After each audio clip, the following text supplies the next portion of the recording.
just when I think, man, he's done, right? He's got to be done. There's nothing more he's going to be able to do. There can't be any more cat space. He's got to be done, right? Nah. Andrew Berry, nowhere near done with his job fixing the Browns defense in the offseason as he started from the top, the secondary, the safeties. He's worked his way on down, and now he's getting to that front seven, brought in a linebacker and a defensive tackle. How will these guys affect the Browns as far as, their addition to this defense? Well, let's talk about it. But before I get into that, I want to make sure you guys hit that like button, hit that subscribe button, ding that notification bell so you don't miss anything. A ton of off-season Browns content, a ton of regular season Browns content, year-long, 365 days a year on this channel. So if you don't want to miss anything, please make sure you hit that like button, make sure you hit that subscribe button, and ding that notification bell. But now that you're subscribed and notified, let's talk about Anthony Walker and Malik Jackson and what these two guys are going to bring to the Cleveland Browns.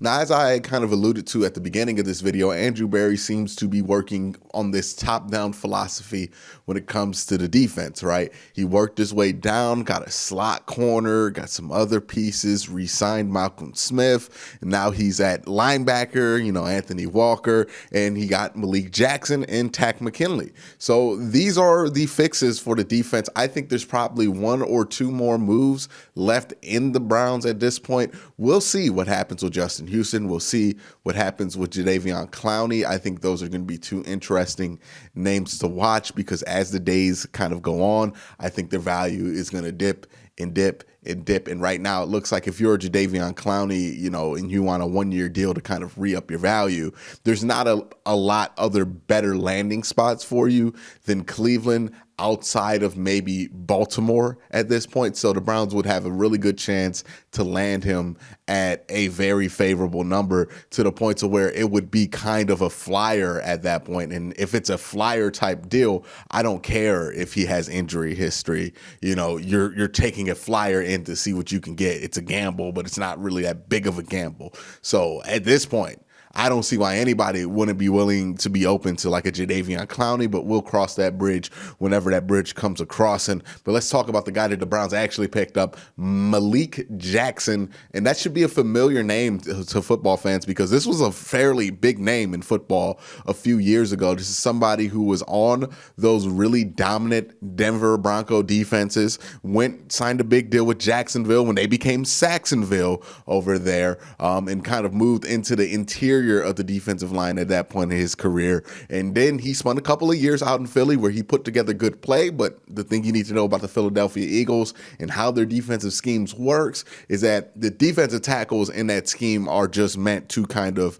create space for linebackers, create space for the ends. So it's not really a production-heavy scheme for the interior defensive tackles. So if you look at his production numbers, you'll see that they're down. But that's why his production numbers compared to what his PFF grades are drastically different. So this is a flyer or a one-year kind of prove-it deal here for Malik Jackson, but he's definitely going to be at least in the rotation. And again, this is another versatile player. That's the key word for this offseason when it comes to the defense.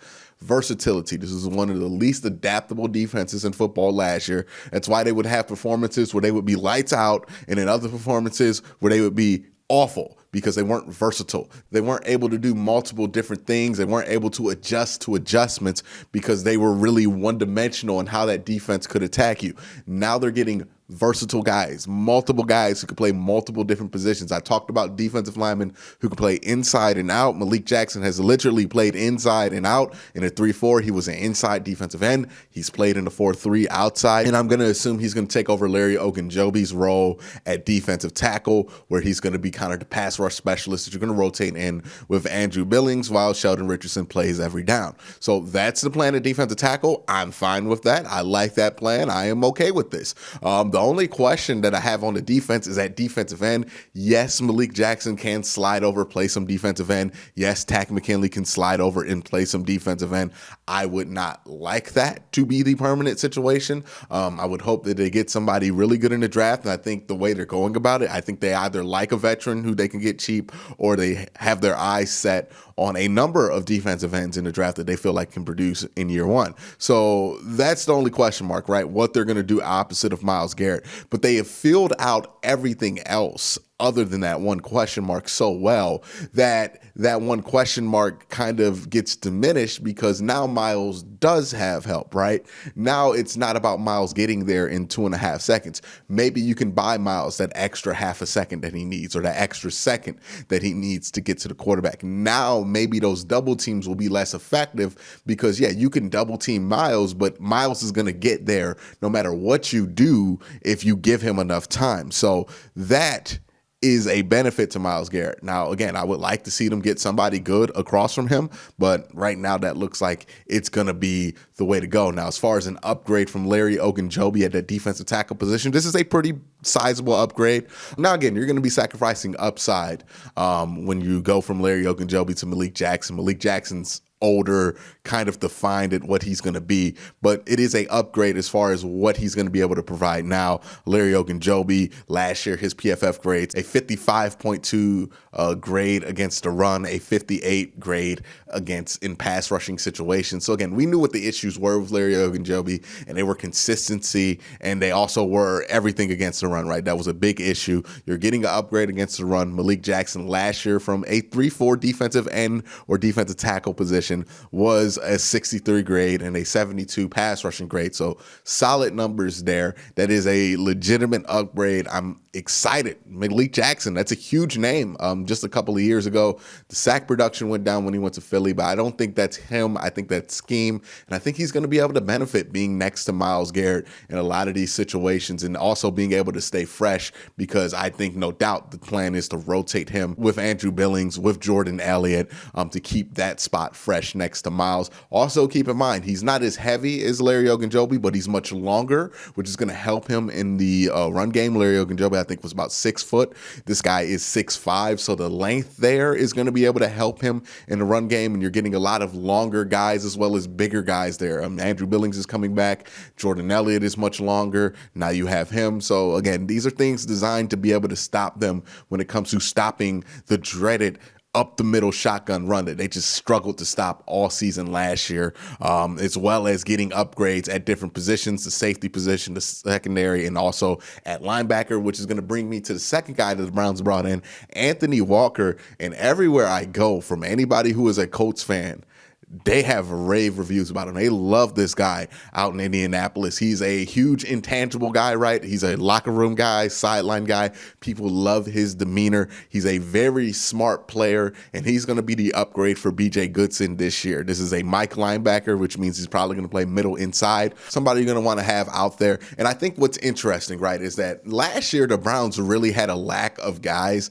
that you would trust to be what's called the green dot, which is the play caller on the defensive side of the field, right? The guy who gets the play call in, the guy who gets everybody lined up. Browns had a serious lack of people who could do that. And when Ronnie Harrison went out at the last portion of the season, that was evident, right? They had no idea where to line up. If you want to just see the issues, watch that Jets game, right? When they played the Jets, and they had no wide receivers or whatever, but they had everybody on defense. When they played the Jets, it was evident that they had nobody out there who was a green dot, nobody out there who can really get these guys in line. No B.J. Goodson, no Ronnie Harrison, and it was a complete mess.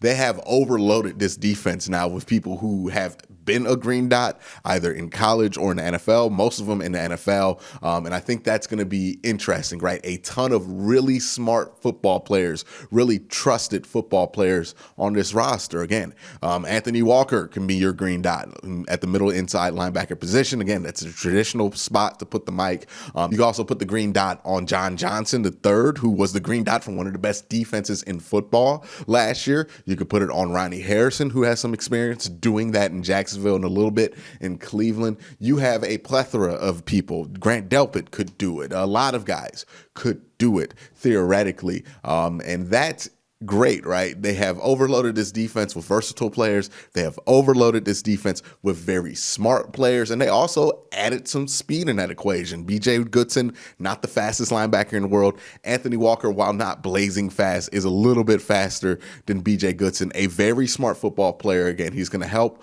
with the small things. And again, with linebacking, it's those kind of things that do matter. I always look at the 2019 Ravens when they swapped their linebackers from a young guy to L.J. Fort and Josh Bynes, and the level of difference that made in the defense is because sometimes you just need a linebacker who knows where to be, where to get everybody else to be, and that's enough. Some of the issues that happened with the linebacking position were when a guy like B.J. Goodson was out, or when somebody like Malcolm Smith was out, where you had people trying to make plays on their own, trying to play hero ball, and the Browns just don't need that. They have enough people in the back end now that they've went crazy in free agency to kind of secure that up, so you don't need hero ball. They have Myles Garrett, who's the only person who should be playing hero ball, and when you have that, we just need linebackers to be in place, and this is a guy who's going to be in place. He's a very smart player, a sure tackler, a leader in the locker room. He's kind of like your favorite football player's favorite football player type, right? The guy who's in there grinding, studying, all of these things, working extra hard,